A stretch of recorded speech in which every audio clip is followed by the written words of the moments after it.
WashingTECH. This is work that requires our policymakers, our technologists, and it requires every single person, you and me, Joe, to get involved. We have to make sure that we spread the benefits of this possible technology to everybody. Are you worried about your kids' safety on the internet? We are here to help. WashingTECH's 5-step checklist will take you through the process of protecting your kids, and will give you tips on how to set up the best parental controls for your children on their devices. You want what's best for your children. They deserve to be safe online. Our step-by-step guide will help you make sure they are. Download WashingTECH's online safety checklist today to protect your kids online. Find it at protectyourkids.online. That's protectyourkids.online. Welcome to the Tech Policy Leaders Podcast. The world's most influential voices keeping you safe and informed online. Streaming from Washington, D.C., America's tech law and policy epicenter. These are your leaders. This is the podcast. Tech Policy Leaders with Joe Miller, founder and CEO of WashingTECH. WashingTECH, safe and informed since 2014. My guest today is Vilas Dhar. He's the president of the Patrick J. McGovern Foundation, an entrepreneur, technologist, and human rights advocate. Vilas serves on the advisory council at the Stanford Institute for Human-Centered Artificial Intelligence as a trustee of the Christensen Fund. He's co-chair of the World Economic Forum Global AI Action Alliance, and he's an expert contributor to OECD.AI. Vilas, welcome to the show. Good morning. It's a delight to be here. So tell us about the Patrick McGovern Foundation and your work there. You know, we realized as we set out to build a new kind of philanthropy a few years ago that there was a fundamental disconnect between where our world is, a world that's driven by technological opportunity and new products and platforms, and where civil society is, working with folks at the front lines of vulnerability. We set out to build an institution that could bridge those two worlds, to say, how do we build technology that supports people where they are, that creates new opportunities for economic advancement, for inspiration and creativity, to make sure we create a better future for all of us. And so tell us about what's the current state of the digital divide, Vilas. I mean, we hear a lot about folks not having access. We hear theories that there are some folks who don't have the skills, which is true in some cases, but also it's an assumption that's being made when people apply for jobs. But what are the structural failures from your point of view? Let's center ourselves in the problem. The digital divide isn't about not having access to the newest video game on your phone or not being able to use your computer to access the latest sports scores. The digital divide is something much more fundamental and much more pernicious. It's not just about access. The digital divide is about digital dignity. The idea that each person on this planet should have a digital presence, should have the autonomy over their own actions, should have sovereignty over their data, should have the ability to access the very same opportunities that are available to those who have technological privilege. And the problem is, today, the digital divide is widening. Those people who are a part of the technological revolution aren't just users of technologies, they're becoming architects of them. And those who don't have access to technology aren't merely not users, they're actually becoming subjects to a technological domain. We need to address this. We need to step in through a variety of interventions, through policy, through philanthropy, through education in our schools, and through a new shared compact about what it means to be a citizen of a country that allows every single person to be a digital native. Well, that's probably one of the most inspiring things I've heard. So I think we can end the show there. If only it was so easy. But I thank you for that, because in a lot of conversations about the digital divide, I think it can be sort of short-sighted and folks not considering full panoply of issues that are involved. Access, skills, whatever it is. So there are a lot of layers to this. But what does it look like?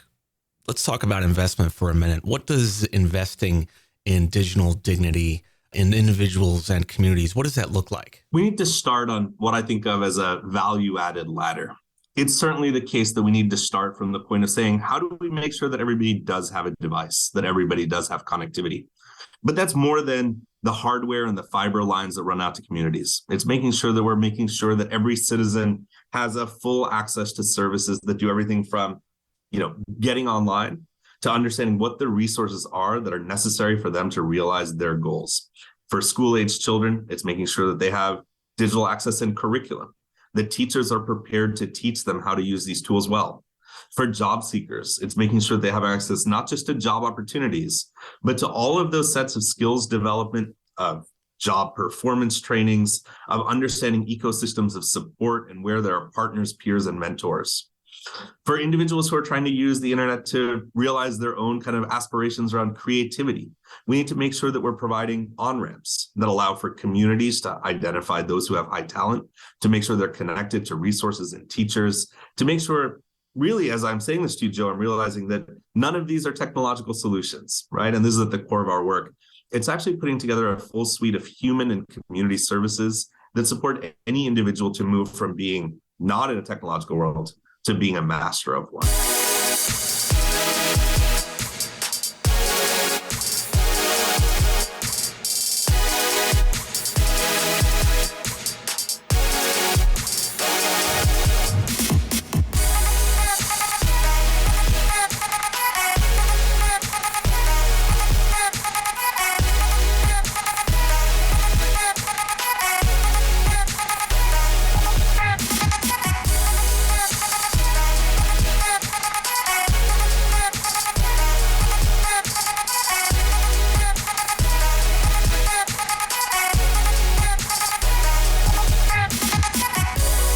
WashingTECH, the inclusive voice of tech policy. Because America won't stand still for the same old insiders.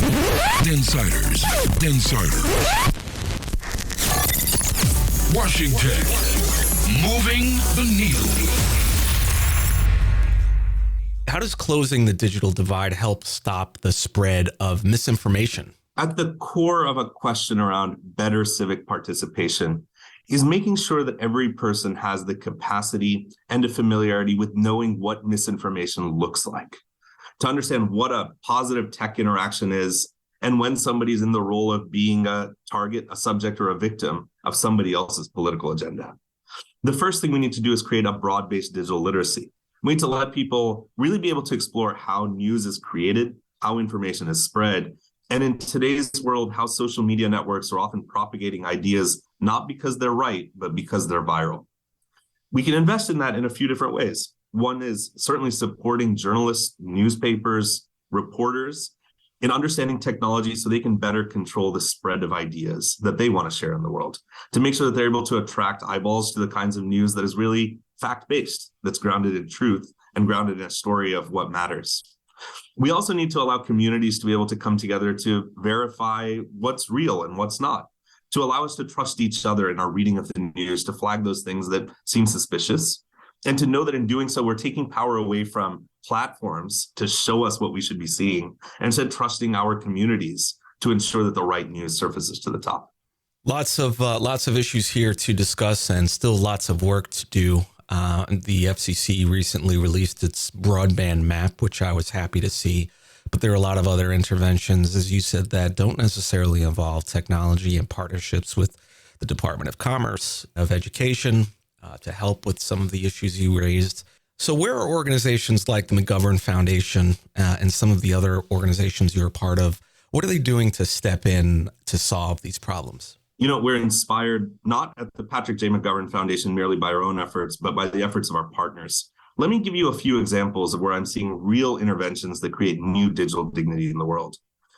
A partner of ours named the Last Mile Education Fund has understood that one of the fundamental problems is when we even have diverse and underrepresented communities on a pipeline to becoming technology creators, they often face really meaningful hurdles that limit their ability to finish college degrees.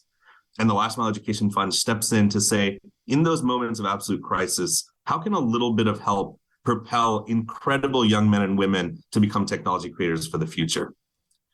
Another one of our partners focuses on restructuring how community colleges, HBCUs, and other academic institutions build new curriculum designed to support communities and enhancing students' options to enter the workforce.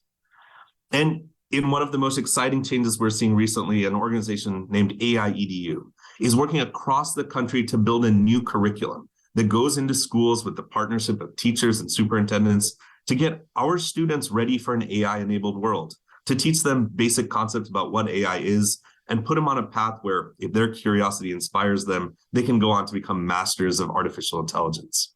Now, these are just three examples, but what we're seeing is it requires a whole of society approach. Civil society needs to come together with school districts, with governments, to inspire new ways to really, I think, honor what we all have, Joe, a basic curiosity about a digital world, and make sure that we have pathways to access knowledge about it. Lots of issues to parse here. Thank you so much for your time. It's nice to hear not just about the problems, but also the solutions that are happening out there. What are you reading and watching these days, Vilas, that you'd recommend for folks who want to stay on top of these issues and just have a diverse range of perspectives to work from? I've got two books that I absolutely love on this topic.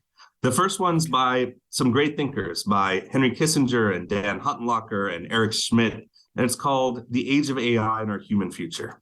And in that book, they really begin to unpack and explore what our human experience might look like as AI has become more than just tools, but really become partners in achieving human ambition. I also really love a podcast called In AI We Trust, led by Miriam Vogle. And if you're interested in these topics, I think we're going to see a proliferation of lots of more fun things as well. For any of our listeners today, I'll also encourage you to check out something called Dall-E, Dall-E. This is an online tool that you can go to and drop in some keywords, and you can engage with an AI system that will create art with you. And you can go in and modify it and change it, and you can find the amazing experience of working with a computer to realize your own creativity. What are some final ideas you'd like to leave with us before we close, Vilas, and where can we find you online? You know, what I'd love to say is I'm a technology optimist, and that's a title that these days maybe isn't so in vogue. But I say that knowing and seeing how technology can help individuals and communities step over their most significant challenges. But I'll tell you that I'm not an optimist, meaning it'll happen on its own. I believe it requires intervention from all of us. And so as we think about the digital divide, this is work that requires our policymakers, our technologists, and it requires every single person, you and me, Joe, to get involved. We have to make sure that we spread the benefits of this possible technology to everybody. Love to engage with your listeners. We're online at McGovern.org, on Twitter at Vilas Dhar, and on LinkedIn at both of those names. And we'd love to continue the conversation. And Vilas Dhar is president of the Patrick J. McGovern Foundation. Vilas, thanks for joining me. Thank you so much.